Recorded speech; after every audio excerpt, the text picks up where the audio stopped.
Juliette Alberto Fujimori était un dirigeant très controversé, très connu aussi au Pérou.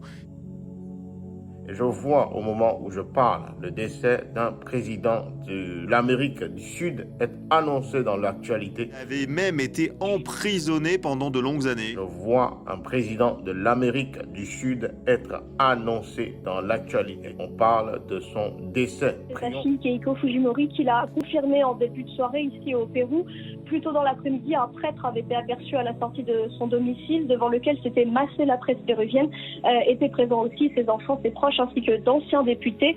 L'ex-autocrate, parfois qualifié de dictateur par une partie des médias péruviens, est mort des suites d'un cancer à l'âge de 86 ans. Frères et sœurs, lorsqu'il s'agit de la prophétie, nous devons pouvoir non seulement examiner les choses qui sont relatées, mais faire un suivi, afin que le Dieu qui nous parle de ces choses-là, nous puissions montrer que ce n'est pas un Dieu qui ment, ce n'est pas un Dieu de mensonge. Que Dieu parle d'une prophétie à son prophète. Il faut que vous, en tant que personne qui regardez cela, puissiez aller faire vos recherches, puissiez aller faire des suivis, voir si effectivement cette vision ou cette prophétie a eu lieu. Il est important que nous ne prenons pas juste les prophéties pour les prendre, et que nous puissions faire l'exercice d'aller vérifier les dires de ces prophètes, d'aller vérifier les paroles de ces prophètes, car l'Éternel ne fait rien sans au préalable en informer ses serviteurs, les prophètes.